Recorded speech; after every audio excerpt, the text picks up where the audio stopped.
ইনশাআল্লাহ আমরা পর্যায়ক্রমে আমরা প্রার্থী ঘোষণা করব। কারণ আজকে বেশিরভাগ রাজনৈতিক দল আনুপাতিক হারে জাতীয় নির্বাচন চায়।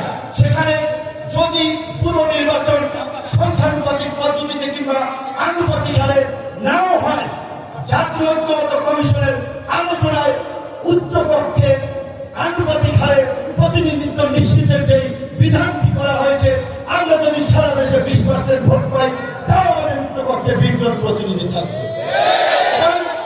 এই উচ্চকক্ষে যদি আনুপাতিক হারে প্রতিনিধিত্ব নিশ্চিত করা হয়, প্রায় সকল রাজনৈতিক দলের প্রতিনিধিত্ব উচ্চকক্ষে থাকবে।